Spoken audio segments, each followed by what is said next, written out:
Hello, everyone. How you doing? I'm Chef Tom Hunt. Sorry I started. He's just rushing me today. You know, we had such a busy day yesterday, and I think today he's like, right, Ames, we've got to get going. Wrapping up here, but welcome everyone to the Plant Powered Show. We have an incredible segment with Tom. He is our international chef, award-winning writer, amazing foodie, and activist and believer in all things beautiful, people, planet. And Basically a food lover. yeah. Food and planet lover. Who here loves chocolate? I know I do, right? Who here would waste a bar of chocolate? No one, because it's a really high value and delicious product. Well, we're going to be talking a little bit today about food waste and cooking for the planet, as well as our own health. But we're also going to be doing a chocolate tasting or even a chocolate meditation, if I can be so... what's the word? So bold. So bold. It was fabulous yesterday, so I definitely think you guys are in the hot seat here to try some beautiful, delicious chocolate today. You don't want to miss out. So Africoa, a local bean-to-bar chocolate maker. We've got some bars to give out, actually. Let me go find them. They have very generously given us some chocolate to make the truffles today. So I'm going to make the simplest vegan chocolate truffle you could imagine, with nothing but chocolate, water, and salt to bring out the intense flavor of the Tanzanian cacao. I'm also going to make some apple scrap cider vinegar because it demonstrates how we can take a wasted product or a food that would otherwise go to waste and transform it into something that's really high value, not just in terms of monetarily, but for our health as well. And then I'm going to make a multi-seed plant milk. Each of these recipes have been chosen to demonstrate my root to fruit eating philosophy, which is a climate-friendly approach to cooking that has zero additional costs. So it's a way that you can all eat better without having to spend any more money. And it tastes delicious too. I've been thinking about this, or food waste and food's impact on the environment for the last 10 years, because I was invited to feed 200 people in London with nothing but food that would have otherwise been wasted. I knew that food was being wasted, and I dumpster dived as a student and, picked my dinner out of the bin because that was a thing. As a kind of like activist and zero waste food lover, because actually a lot of the food that gets thrown away is perfectly fine to eat. Actually, a huge amount. Can I ask a question here? 1.3 billion tons a Because year. I'm one of those people that I'm very wary of expiration dates. How do you feel about that? Because someone was telling me that actually it can go at least a couple of days after the expiration date if you're buying something, for example, a packaged item. What do you think? So, yeah, I don't know how it differs here in South Africa to the UK, but in the UK, we have a best before or a buy before, and then we have a use by.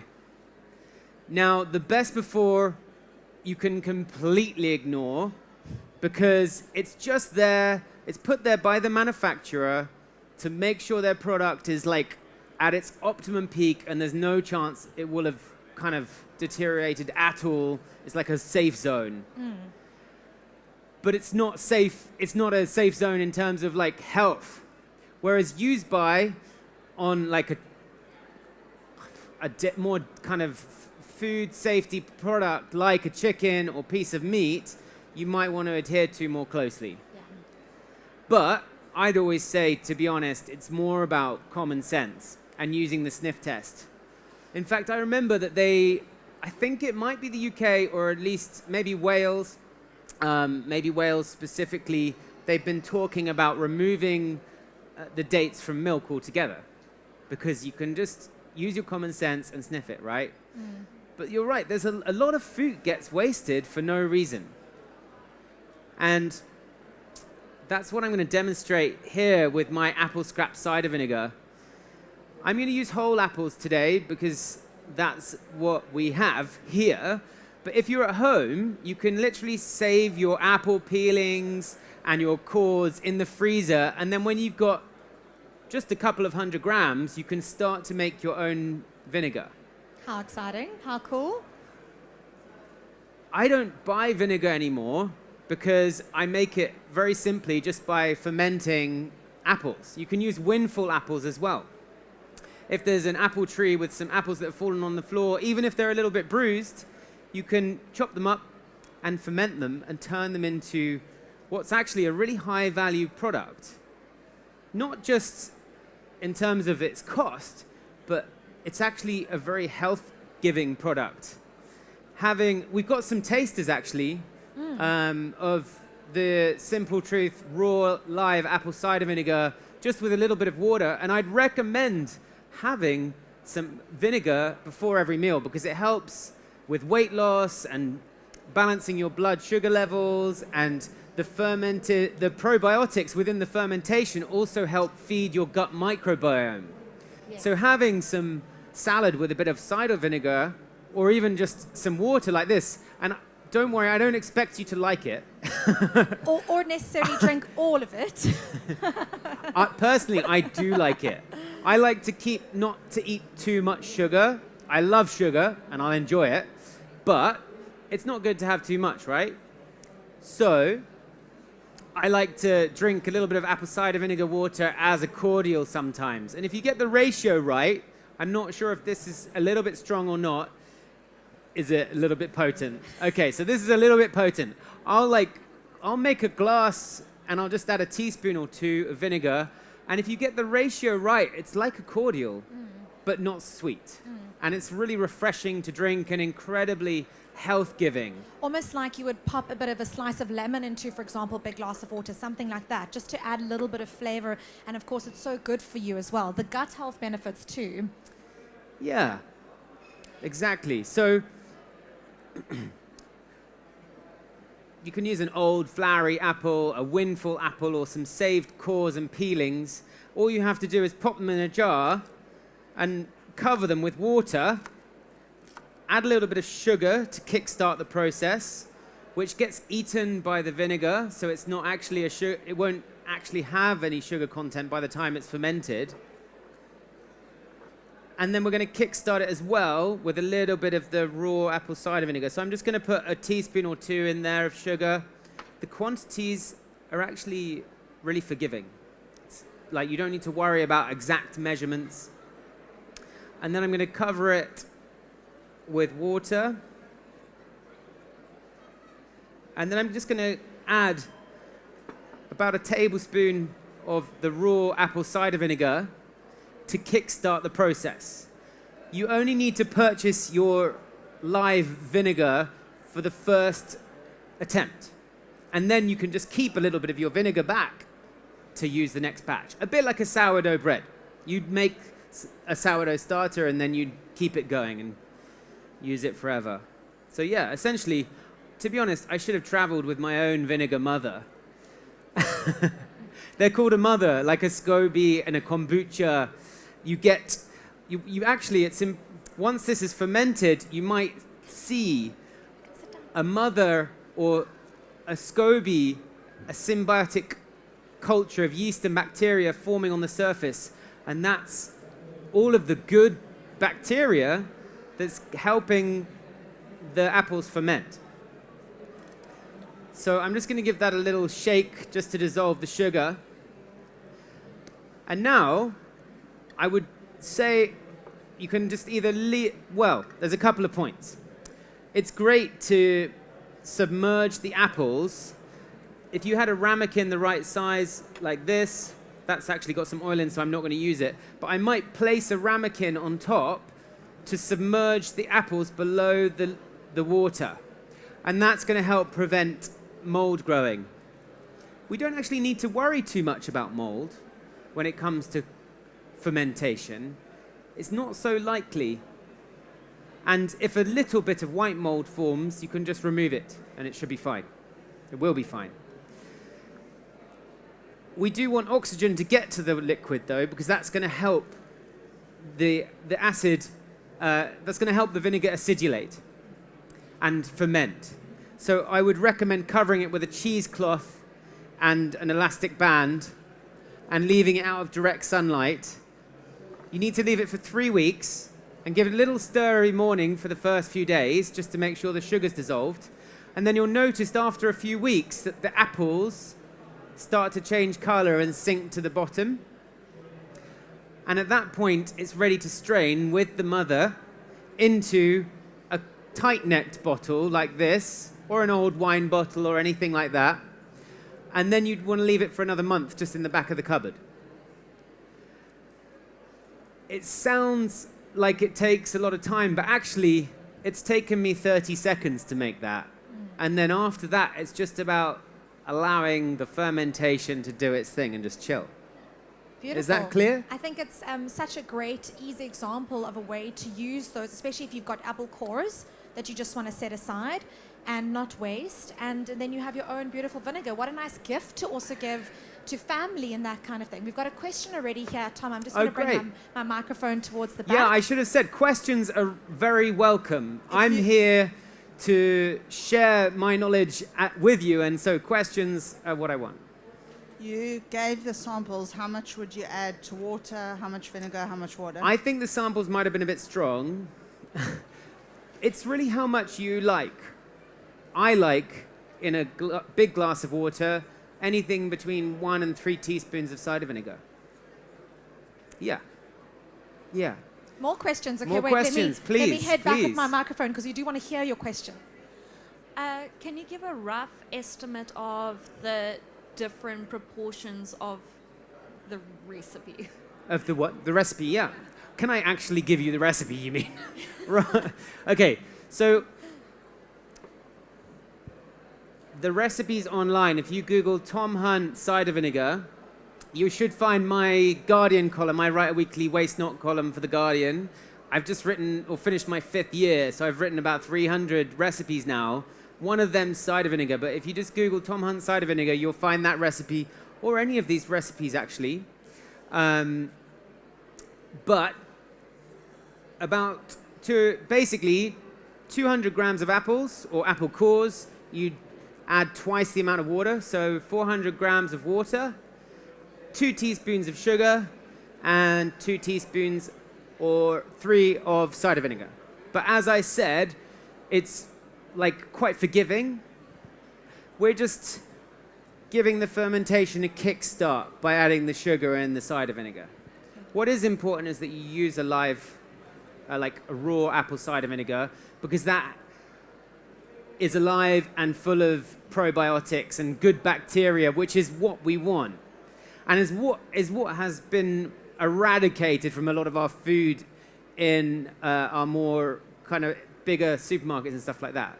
But what's great is that we're starting to see these live products come back into our supermarkets. Absolutely. So that's like a Simple this. Truth product, which is available at Checkers. Do you want to take that home as a little starter? I had another question here, Tom, as well.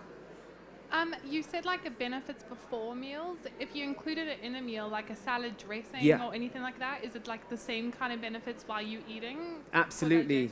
And it's really great. It's a really great idea to start your meal with a salad as well, not just because of the benefits of the cider vinegar, but just you start to whet your appetite, for want of a better phrase, and you start to satiate yourself sooner. I overeat, and so that's one of the tricks I use, is to eat some cider vinegar or drink some and have a salad or some raw vegetables to begin a meal. Amazing. We've got one more question here. I know it's a lot of questions today. We love it. Keep the questions coming. Hello, just a quick one. Would you classify this as a form of a liquid probiotic? Definitely. Yeah, pretty much any fermented food is a probiotic. And they're far more effective than any of the pills you can buy.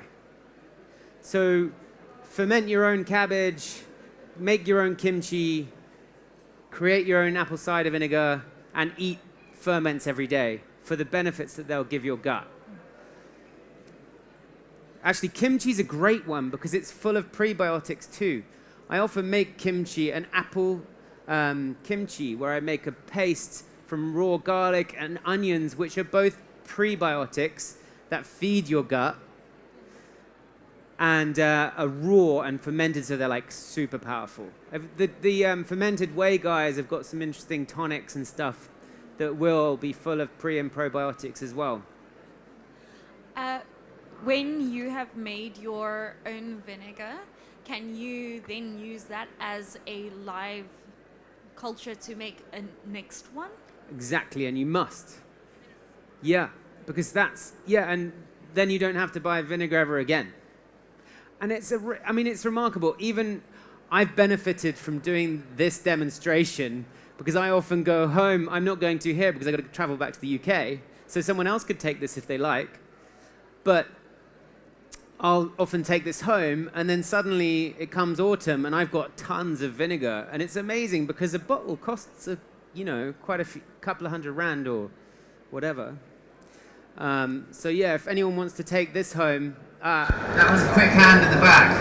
You can have that. But just check my recipe online. Yeah, just to learn how to look after it. But just keeping it out, it's so forgiving. You just keep it out of direct sunlight and it'll look after itself pretty much. Amazing. Are we ready to move to the next recipe? Okay, thank you so much for all your questions. We love an interactive show. So, root to fruit eating. Reduce waste, eat more plants, and whenever you can, invest in buying better food. We've talked a little bit about waste. By saving waste, you can save up to, well, I only know it in pounds, but WRAP, a UK government organisation, did some research and found that people were wasting around £700 of food a year in a family. I don't know what that is in rands. Times about 22 or 24 now. Yeah, so it's a lot. I don't know if it's the same in South Africa, but in the UK, that's how much people are wasting in their homes. And so I see that saving really as a budget. Either just to simply reduce your shopping bill, or when you can, invest in buying better. Now what's interesting is that eating more plants has a similar benefit. It will save you up to, Oxford University did some research and found that vegan diets can save you up to about a third of your shopping bill. And that's incredible. So if you put those two together and you reduce your waste and you eat more plants, you start to save a really considerable amount of money that you can then, whenever possible, put towards buying better, if you can. It's incredible. But it's also important to say that we're not just saving money. Reducing waste and eating more plants have a triple win.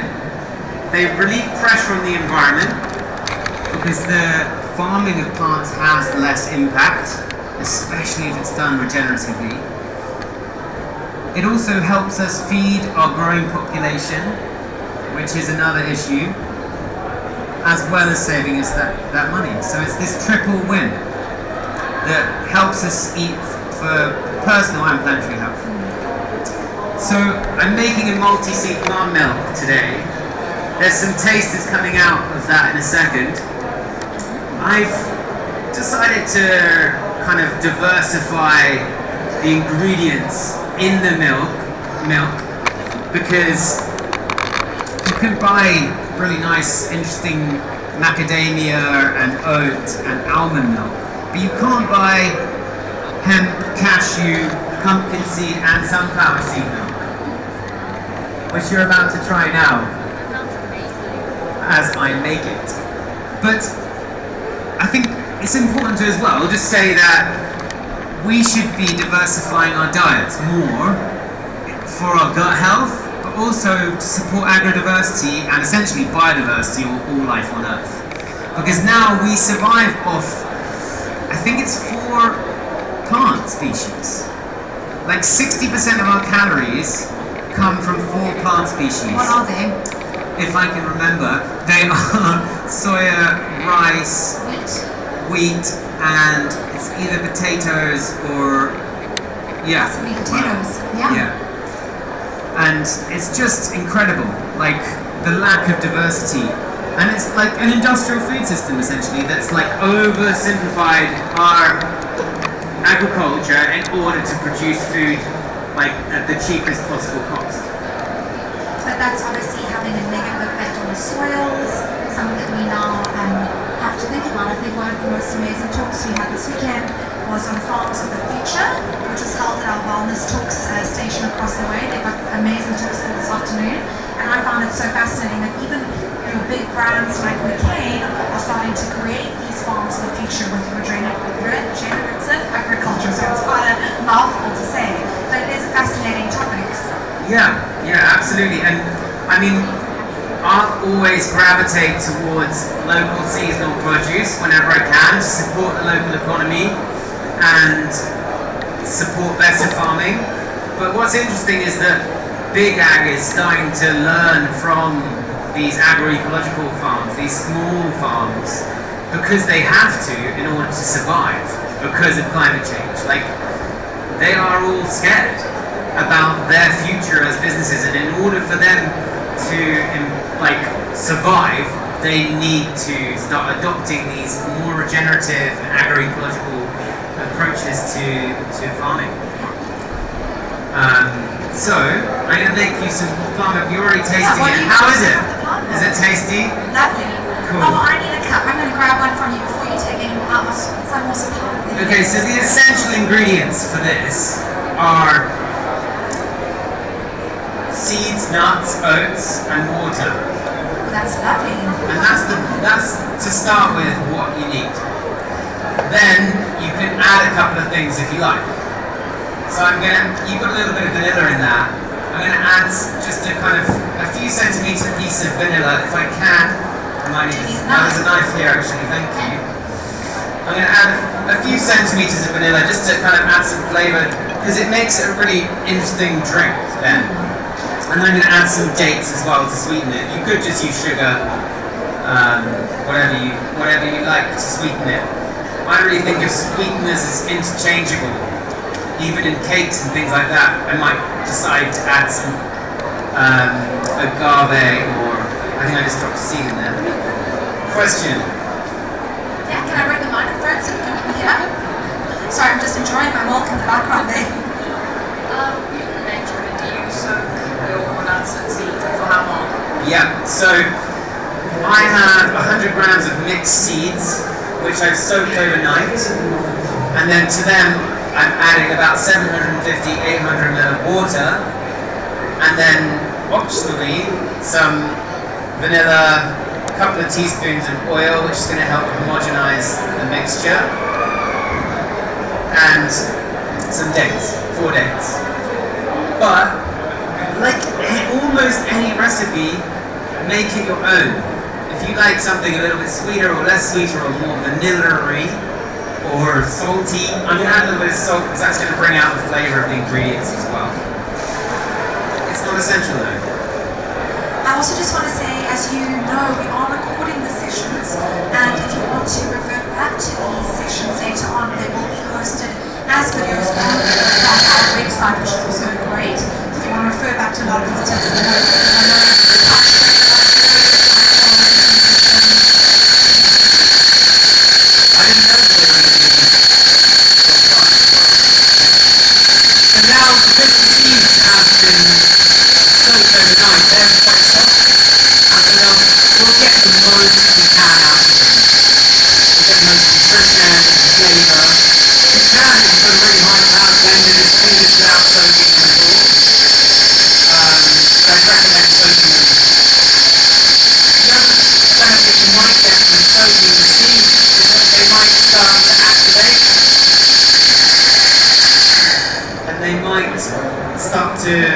germinate, essentially, which is going to make them more nutritious, and sweeter, because when seed germinates, all the natural sugars come out, and it also adds nutrition to the ingredients.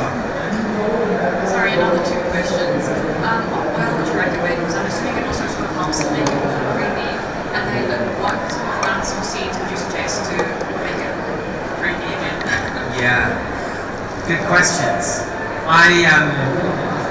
Any will do, and I'm using a combination today because I'm, to add in that diversity, nutrition, and to support agro-diversity. But if you want a really super creamy milk, then cashews. You can make cashew cream, almonds, but cashews and macadamias actually. We don't get macadamias in the UK locally. We have them here as well. Exactly. So I always like to use local products whenever I can. So if you've got some amazing local macadamias, they are ultimately creamy and amazing. And the oil type? And the oil type, again, any will do. I'm a massive fan of extra virgin olive oil because I think it's good environmentally and for the health. But my friend uses MCT oil or coconut oil.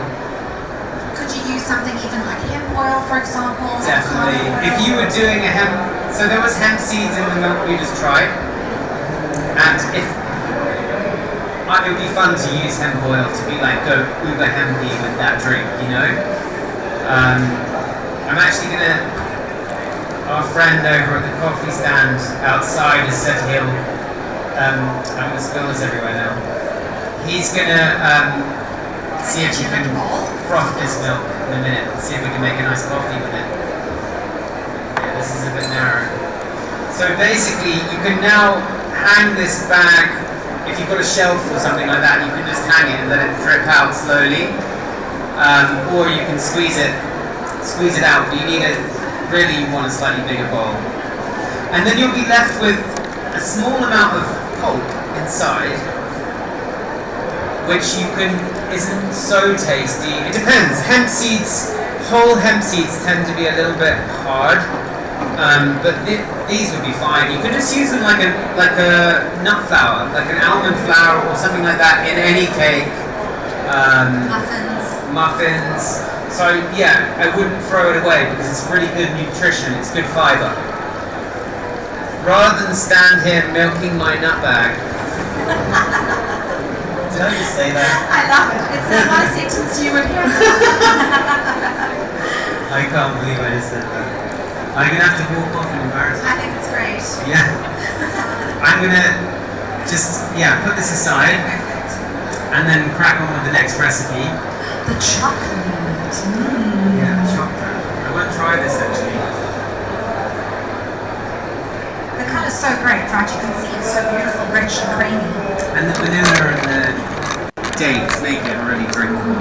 I think someone said it's like almost having a chocolate milkshake kind of thing. It's lovely. It feels like a treat. Yeah. And we didn't have any Hassel's blender today. Yesterday we had to put quite a bit of olive grease into getting our blender going. It's a smooth Sunday morning. Are you all enjoying the Plant Power Show? Wonderful. It's about to get better. Any other questions? Are you ready to move on to some chocolate? Okay, chocolate it is. Okay, so I chose to make these chocolate truffles because I wanted to talk a little bit about investing in better food when we can. I don't know about you, but I'll eat a whole bar of dairy milk or super sugary chocolate. Whereas like a decent high content or high cacao content chocolate like this one, I'll be satiated just with a couple of pieces. So although I'm consuming a lot less, which is only going to benefit my health, I'm spending less too. So before we move on, can I ask a question to the audience for someone who wants to maybe 1 of 3 stars of this chocolate? we can give all of these out, can't we? Okay, I'm going to have to think of some more questions, but I'll have the first one is, Tom mentioned a column that he writes. Which publication? These are hard questions. The Guardian! Yay! Correct, congratulations! Was this a question at the back here? You ready for some chocolate, is that it? Sorry Tom, carry on. I'm just gonna... I need time to think of another question for this chocolate. And then I still have a beautiful Mervyn Gaze bowl to give away too. So I hope we're all listening because these kinds of questions will be coming up. We are using some beautiful Mervyn Gaze plates and bowls in our kitchen as well as the crusade. This, for example, is a Mervyn Gaze plate. that is a bowl. He is a Cape Town ceramicist. I'm not sure if some of you know his beautiful products. He has a studio in Pardon Island, really great handmade local stuff. So really, I think channeling that energy that Tom is bringing today about supporting local. So, these are the simplest truffles in the world to make. And we'll hand some out in a minute, not just yet. Sorry. I'd like us to do chocolate tasting together, because there's something about experience, the connection that we will experience through enjoying a piece of chocolate or food together at the same time. I'd also like to invite you to do a kind of mini meditation, a micro meditation, so that we can acknowledge where the chocolate came from as well. But for the chocolate, I mentioned root to fruit eating has 3 steps to make it possible. Reduce waste, eat more plants, and when you can, invest in buying better food. What do I mean by buying better? I mean, it can be as simple as cooking a meal from scratch when you can. On a Sunday, if you're fortunate enough to have some time to do that, for example, or on a weeknight if you can. But wherever possible, it's great to support different certifications such as fair trade and organic and biodynamic, but of course these foods cost more, so it's only when we're able. However, if we can connect with our local farmers a little bit more, it'll start to open up an interesting food community, whether it's just a friend who's growing some food in their back garden or growing some herbs on your windowsill. It's going to start to mend that connection and start to improve the food that you're eating. And like with this example, just a little truffle, you're going to notice now how satiating it is and how delicious. So, well, thanks to Africa. Actually, I should take no responsibility for the deliciousness of this truffle. A, because the kitchen made it, I didn't. And B, because actually, like with a lot of food, it's down to the producer or the farmers that grew this cacao. So I'm going to quickly rattle through the recipe and then we'll do a tasting together. Okay, this is a very simple water ganache. So all I'm going to do is take 200 grams of chocolate and add half the amount of hot water to it. 100 grams of water. This is a neat little trick. Milliliters and grams are almost interchangeable. So I can just measure 100 grams of water. I've chopped the chocolate up quite finely because that's going to help it melt easier without splitting. So I'm just going to add 100 grams of water to 200 grams of chocolate. and while you do that, I'm going to give away 2 more bars. And the question is, the country that this chocolate comes from. Tom has mentioned it. Yes? Yay! Congratulations! Enjoy the chocolate. It's a very, very strong, powerful side of the audience today. I think that's, maybe a call to action for you guys. No, we've had some great questions on this side. Okay, so I've added it's not quite boiling water, but it's hot.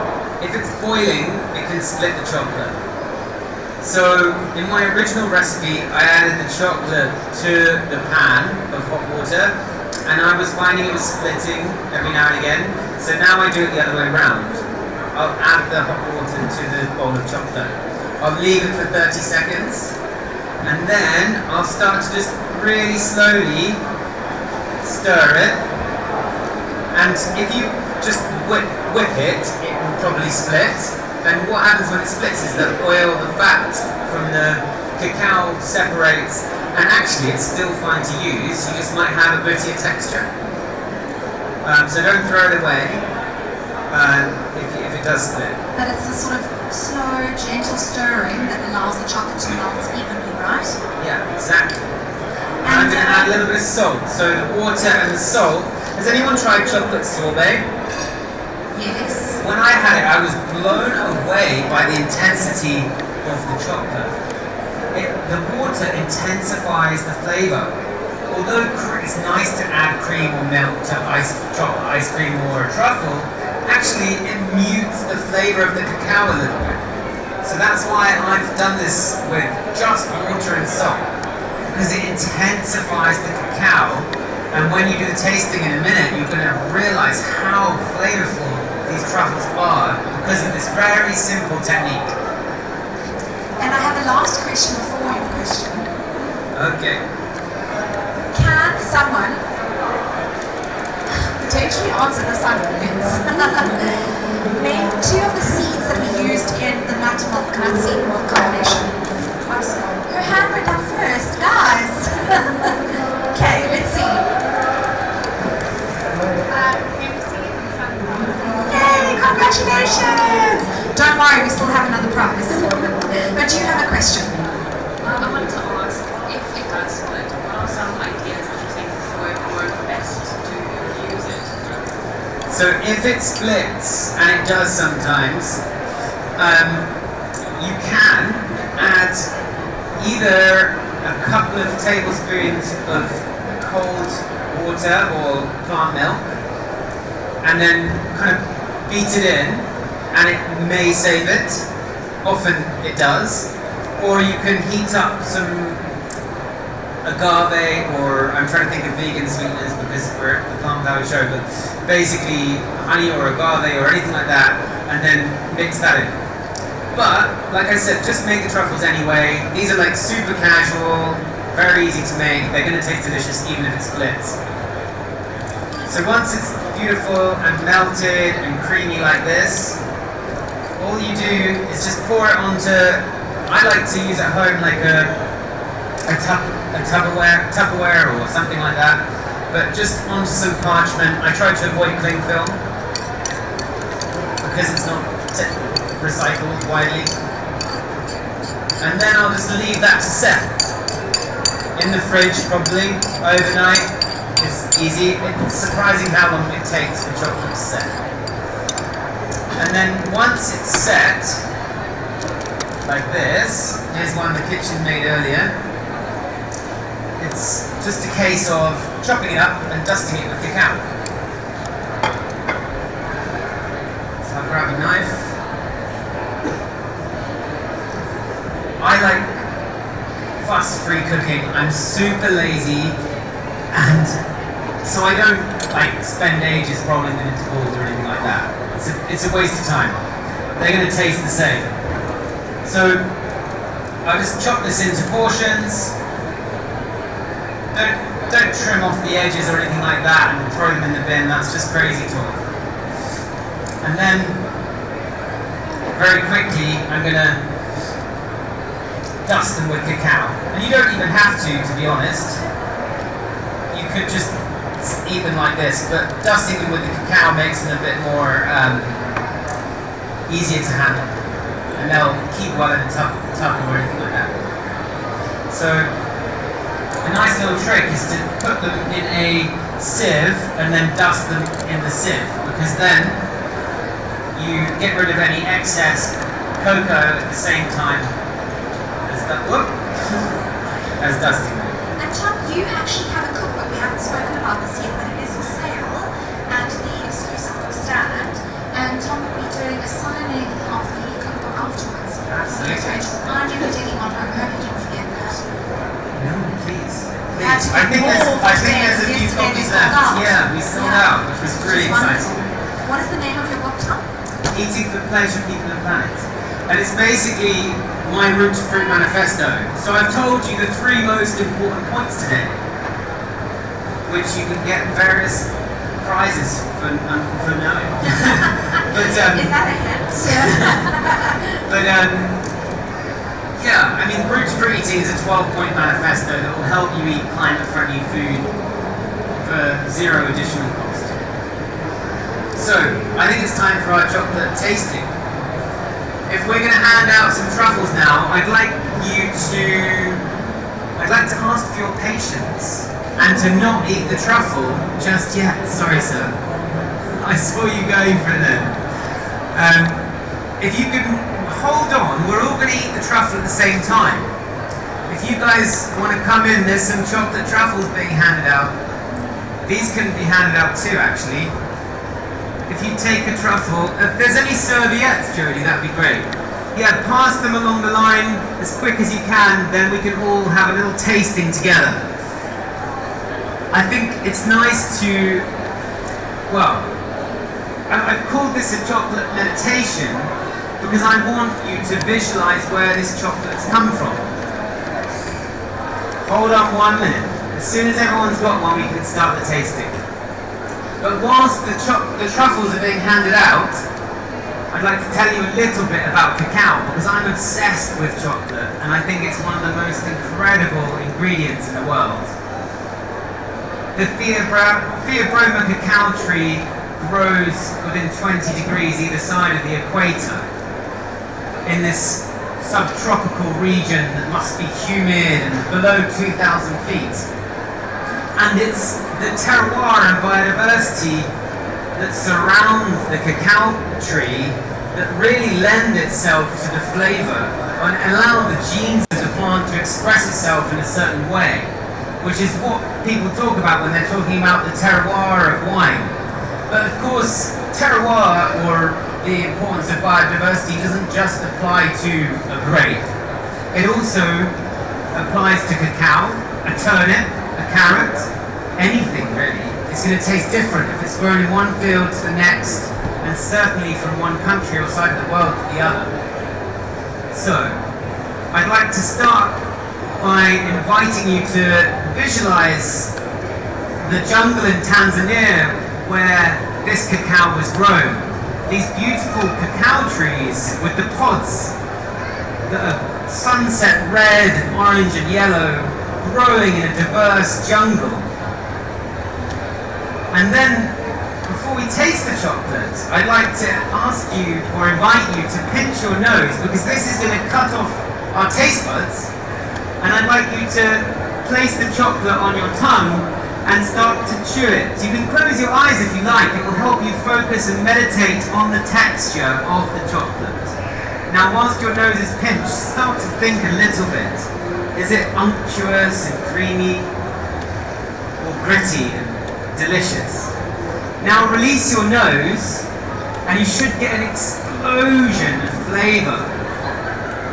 And that's the cacao from Tanzania and the biodiversity and terroir of the region that you're tasting. The biodiversity of the chocolate. How beautiful. I'd like to try one actually. Yes, let me have one. So rich and creamy, beautiful. And incredibly intense. And just water and salt. That's the end of the demo. Thank you so much. An amazing time, everybody. Thank